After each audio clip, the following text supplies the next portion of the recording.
Raghav Chadha is joining us, Aam Aadmi Party. Sorry, Raghav, for keeping you waiting. Congratulations, by the way, on your win. Many congratulations. Many congratulations. On the Aam Aadmi Party win. Look, now that you won, give us a sense of how tough this was. Was this just like one of the toughest battles you faced? Well, all I can say is that it was an election that we wanted to fight on issues that matter in the day-to-day lives of the people of Delhi. If you could kindly get the echo corrected, please. Yeah, this was an election in which a lot of attempts were made to change the narrative, to digress from the real issues, to drift drift us away from the path that we were sort of marching on. A lot of attempts were made by our political adversaries, yet we stood our ground. We went to the people. We sought votes only and only on the basis of the work that we've done in the last 5 years, and on the basis of a blueprint, a vision that we have for Delhi for the next 5 years. And people appreciated that. People wanted to hear that, and people rejected the politics of negativity, propaganda, animosity, enmity, and perhaps vulgarity that the Bharatiya Janata Party pursued. And they gave a thumping majority to Mr. Kejriwal, appreciated the work that has been done by him, and gave a vote to Mr. Kejriwal for the next 5 years. I think we did not get distracted, we did not get swayed away, we did not digress from the real issues, and that in some sense was a challenge, and I think we've overcome that challenge. Tell me, Raghav, did you ever feel maybe this hateful campaign may be working? Have you ever seen any election anywhere with more violent speeches and hateful speeches?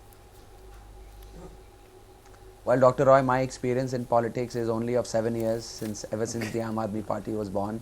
Your experience of covering politics and electoral politics 70 years is decades and decades old. So you 70 At years. least. So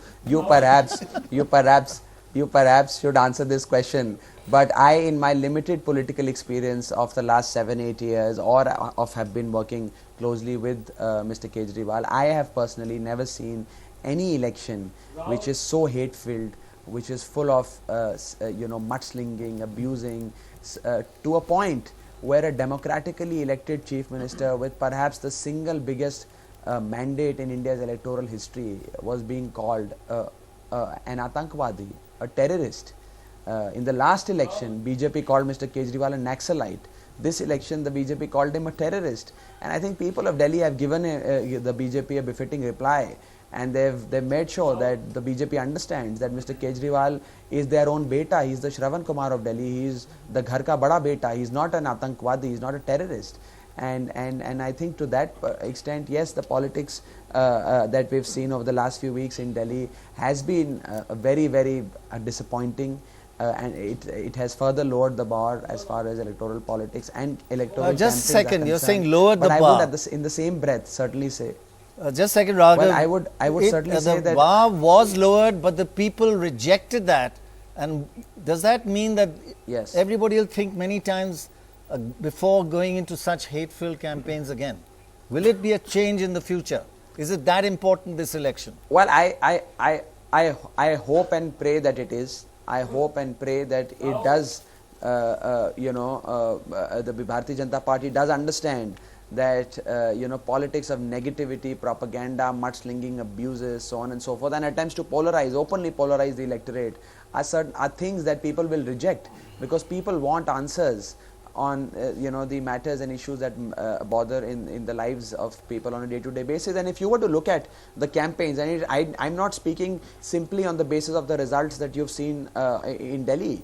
If you were to look at the campaign that the Bharatiya Janata Party ran in Maharashtra or in Jharkhand or in Haryana, you would see that they wanted to polarize the electorate. They wanted to amplify this election, bring in national issues, so on and so forth. And people wanted to vote decisively on the issues of unemployment, education, healthcare, water, electricity, education, so on and so forth. And I think the people of Delhi have also done the exact same thing. They have given a resounding mandate, a thumping majority to Mr. Kejriwal, and gave a thumbs up to his performance of the last Right. 5 years. So, Raghav, now just looking ahead, are we talking to, and I don't know why there's so many people want an answer to this question, are we talking to the future finance minister of Delhi? If they twist your arm, will you become finance minister? Reluctantly. Well, well, quite frankly, I think these questions are irrelevant, hypothetical in nature. What matters is that Mr. Kejriwal has won today. What matters is that Mr. Kejriwal has got another mandate. For the third time, he'll be becoming the chief minister. And all of us, all workers, volunteers of Aam Aadmi Party, as foot soldiers of Aam Aadmi Party, will be behind him, giving him all the support that he But needs. Mamata Banerjee as has far as reached serving out the to people of Delhi you is and concerned. said, let's fight the West Bengal elections together. Will you be fighting it with her? These are hypothetical questions. She's asked you today. I don't wish to get into these hypothetical. No, I don't have answers to these questions. I don't have any knowledge of that proposition in the first place. I think the people of Delhi have given us a mandate. We are concentrating only on Delhi. We've got a mandate to serve the people of Delhi. All our energies, focus, resources, everything is going to be channelized to serve the people of Delhi.